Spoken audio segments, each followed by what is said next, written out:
Bienvenue à vous dans cette nouvelle vidéo. Aujourd'hui on va parler de One Piece avec le dernier chapitre en date, le chapitre 903. Je tiens à préciser que je ne vais pas parler du chapitre dans sa globalité, je ne vais pas le critiquer et je ne vais pas non plus en faire une review.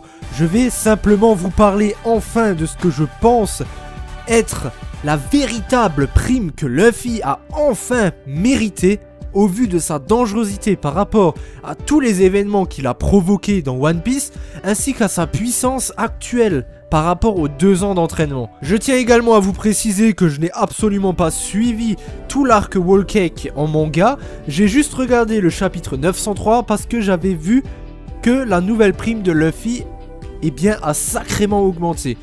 Donc avant de parler de ça, j'essayerai d'abord de vous faire un petit récapitulatif de toutes les primes que Luffy a pu acquérir au fur et à mesure de son aventure, de tous les ennemis qu'il a battus et de tous les obstacles qu'il a surmontés pour arriver là où il en est aujourd'hui. Déjà, Luffy a battu le capitaine Kuro avec une prime de 16 millions de berries.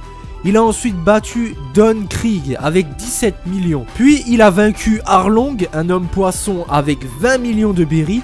Et tous ces événements ont fait qu'il a obtenu une première prime de 30 millions de berries. Pour avoir battu et dissous Baroque Works ainsi que battu Crocodile, qui avait une prime de 81 millions de berries, Luffy a pu avoir une deuxième prime qui s'élevait à 100 millions de berries. Ensuite, pour s'être introduit dans Enies Lobby et avoir battu Rob Lucci, sa prime est ensuite passée à 300 millions de berries. Et pour finir, avant de passer après les 2 ans d'entraînement, pour s'être infiltré, s'être échappé d'Impel Down et avoir participé aux événements de la grande guerre de Marineford, sa prime s'est élevée à 400 millions de berries. Et c'est à partir de maintenant que je trouve que les primes qui ont été données à Luffy n'étaient pas très correctes. Tout simplement puisque après les événements des 2 ans d'entraînement, Luffy est devenu beaucoup plus puissant qu'il ne l'était avant la période des 2 ans. Et les événements de la saga de l'île des hommes poissons n'a eu aucun effet sur ses primes, puisque Oda lui-même n'était pas recherché. Et donc nous sautons directement à Dressrosa, où il a battu pour la 3e fois un grand corsaire, Doflamingo, avec 320 millions de berries. Et grâce à ça, il a obtenu une prime de 500 millions de berries.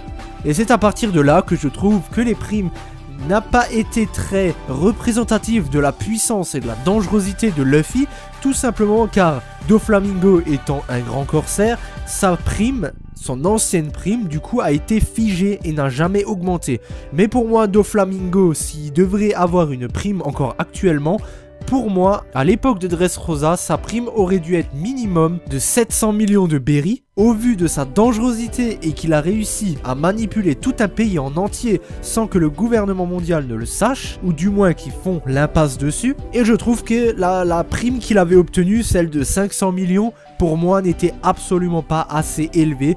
Pour moi, Luffy à ce moment-là aurait dû obtenir une prime de 800 millions de berries, et par la suite, lorsqu'il va sur Whole Cake, il se battrait contre Katakuri et Cracker, qui sont respectivement avec leur prime de 860 millions et de 1,57 milliard. Car dans ce cas-là, sur Whole Cake, Luffy serait tombé sur 2 adversaires avec une prime encore plus élevée que la sienne, qui aurait été à ce moment-là de 800 millions. Malheureusement, ils ont préféré lui donner 500 millions de berries, et je trouve que c'était la prime la moins représentative de ce que Luffy était à cette époque. Et bien sûr, pour finir aujourd'hui, puisque Luffy a battu Cracker avec une prime de 860 millions de berries et Katakuri avec une prime de 1,57 milliard, qui est toujours plus élevée que celle de Jack, une des calamités de Kaido, et qu'il a foutu le bordel chez Big Mom, le gouvernement mondial a prétendu que Luffy a gagné contre Big Mom, puisqu'il a réussi à s'échapper et à lui mettre 2 de ses suite commanders complètement hors d'état de nuire. Ils lui ont attribué la prime de 1,5 milliard de berries, et c'est enfin une prime qui est représentative de la force de Luffy. Même si je la trouve légèrement excessive, je lui aurais plutôt attribué une prime de 1,2 milliard de berries.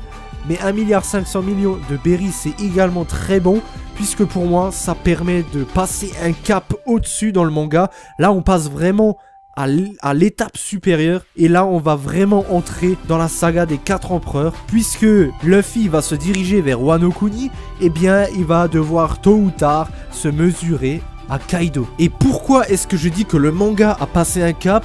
C'est parce que dans le chapitre même, Shanks a dit à voix haute que Luffy se rapproche de lui, signifiant que Luffy commence petit à petit à arriver à l'échelle des empereurs. D'où le titre de ce chapitre qui était le 5e Yonkou, le 5e empereur. Et qu'est-ce que j'avais dit dans une de mes anciennes vidéos One Piece que j'avais publié à l'époque sur YouTube? Eh bien, j'avais fait une théorie sur le fait que Luffy, avant d'être le roi des pirates, passerait d'abord par la case d'empereur, où il serait l'un des plus puissants pirates du monde, aux côtés de Shanks, Barbe Noire, Big Mom et Kaido. Aujourd'hui, c'est presque chose faite, car il surpasse même les guerriers les plus puissants du Yonkou.